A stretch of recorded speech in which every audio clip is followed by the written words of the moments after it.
Hey folks, it's Ernie from Possum Creek Knifeworks. I wanted to talk to you a little bit here in the middle of the week about tomato plants. Sort of what we do here on farm.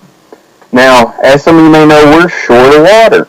And always short of water. It's always hot. Always needing food. So the combination of those three things makes it a little difficult to grow water-hungry plants like tomatoes. But here's a few tips I can share with you that we've figured out. Part of it is from, we've cherry-picked out of some of the books by Steve Solomon and some other folk. Anyhow, tomato plants are pretty much a perfect survival food. It's easy to save seed if you've got good heirloom tomatoes. It's not real hard to grow them. You put them in the ground, you make sure they got plenty of water, and they give you food.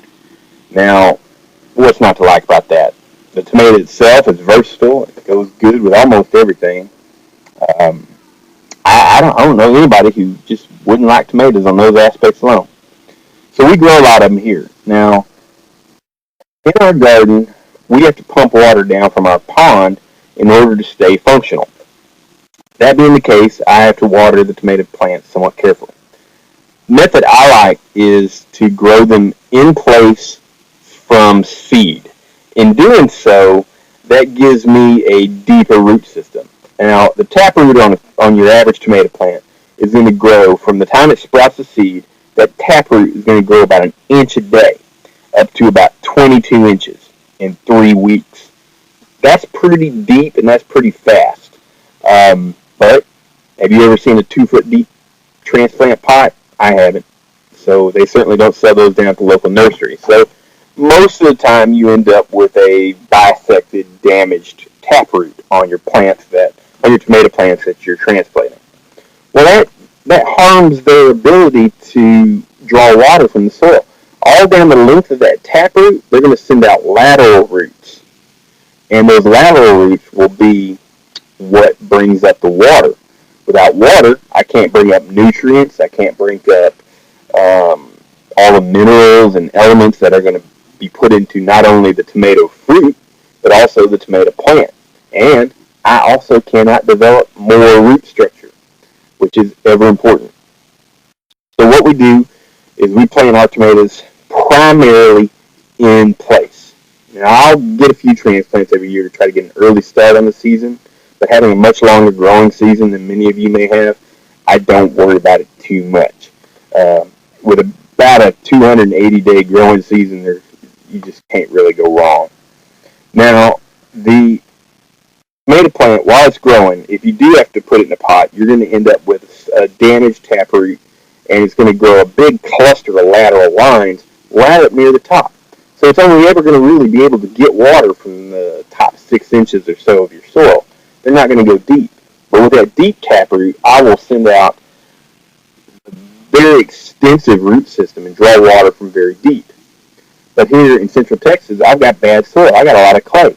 So how do I make sure that I can put that water down deep where it's safe from evaporation, but available to that deep-rooted tomato plant?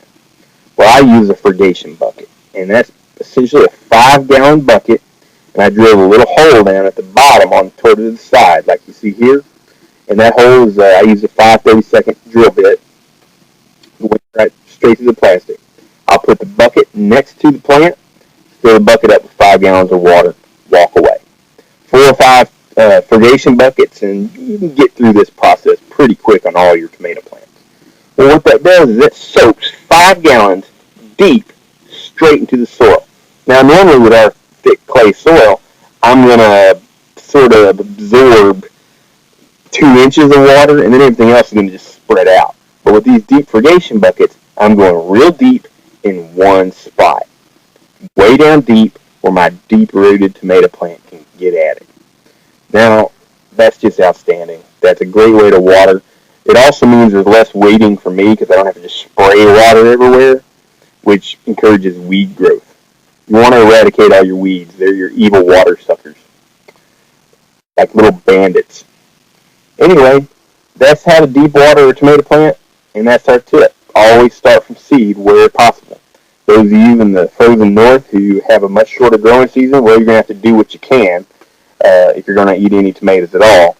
But not not transplanting them from pot to pot to pot before you put them into the ground will help keep from damaging that root. Also, plant them in the biggest pots you have available so that there's more of the taproot available to you when you do transplant them. More root structure, more availability of the taproot.